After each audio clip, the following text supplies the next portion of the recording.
والذين جاهدوا فينا لنهدينهم سبلنا وإن الله لمع المحسنين.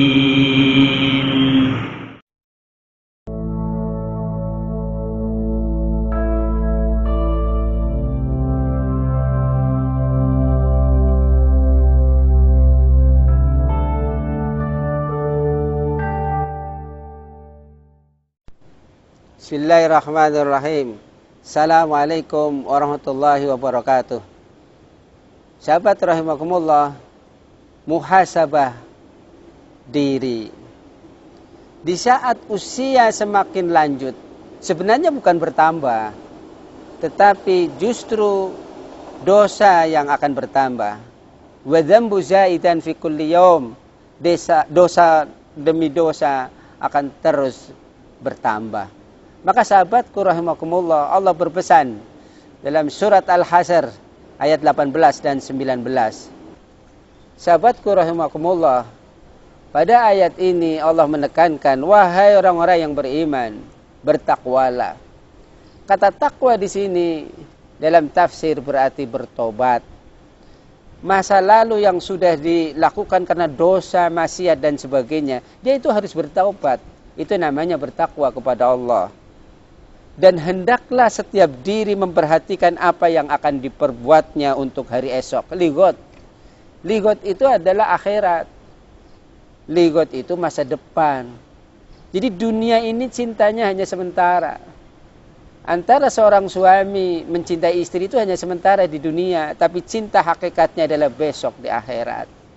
Maka sahabatku rahimakumullah, bertakwa kepada Allah. Wattaqullah yang kedua dalam ayat ini adalah artinya berbekallah dengan amalan-amalan yang akan menyelamatkan besok ketika kita di akhirat.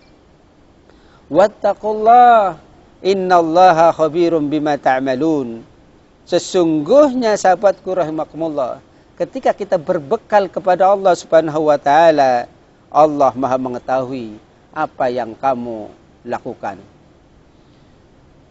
Sahabatku, wala takunu kalladzina nasullaha fa'ansahum anfusahum ulaika humul fasikun. Selanjutnya, janganlah kamu seperti orang-orang yang lupa kepada Allah, lalu Allah menjadikan mereka lupa kepada dirimu sendiri. Mereka itulah orang-orang yang fasik.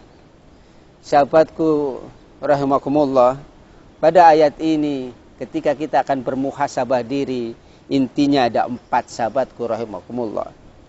Yang pertama, Allah berfirman dalam ayat ini ada kata-kata takwa 2 kali. Wattaqullah, wattaqullah. Takwa yang pertama adalah bertobat atas masa lalu, dosa dan kesalahan yang pernah kita lakukan. Dan tobat yang kedua adalah bagaimana kita berbekal diri dengan ibadah yang wajib dan sunnah, dengan mencintai yang menjadikan kita cinta kepada Allah semakin dekat, membaca Al-Quran, berzikir dalam setiap keadaan, lengkapi wajibmu dengan sunnahmu, dan teruslah menjadi pendukung kebaikan, penyerta kebaikan, bahkan pelaku kebaikan, serta penyuruh kebaikan. Itu yang pertama. Ada kata-kata taubat. Ada kata-kata berbekal diri. Yang intinya takwa ini adalah imtithalul awamir wajtinabu nawahi. Bersungguh-sungguh untuk melakukan perintah dari Allah Subhanahu wa taala dan bersungguh-sungguh untuk menjauhi apa yang menjadi larangan Allah Subhanahu wa taala. Kemudian yang kedua pada ayat ini sahabatku rahimakumullah, bekal itu dalam surat Al-Asr ada 4. Yang pertama iman, yang kedua amal soleh, yang ketiga saling menasehati yang hak, dan yang keempat saling menasehati tentang kesabaran. Wal asr, innal insana lafi khusr, illa alladzina amanu wa amilus solihati wa tawassaw bil haq wa tawassaw bis sabr. Kemudian yang ketiga sahabatku rahimakumullah, kita harus ada rencana. Dan yang terakhir, yang keempat sahabatku rahimakumullah, bagaimana kita bermuhasabah agar husnul khatimah. Allahumma ahsin akibatana fil umuri kulliha wajirna min hisid dunya wa adzabil akhirah. Subhanaka Allahumma wa bihamdika asyhadu an la ilaha illa anta astaghfiruka wa atubu ilaik. Assalamualaikum warahmatullahi wabarakatuh.